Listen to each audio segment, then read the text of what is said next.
Hi, I'm Heidi from WTI. I love avocados, but I really only know how to make one thing, guacamole.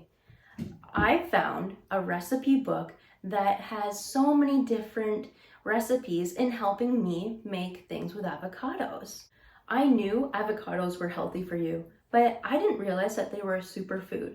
And in this book, it actually shows the benefits of avocados.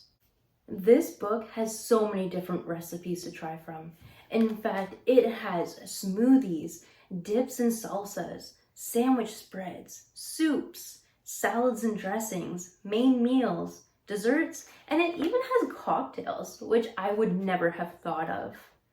I also like the fact that if you have allergies, like myself, you can go and change different little things to fit the needs of you. I have tried quite a few different recipes in this book, and so far I have loved every single one of them.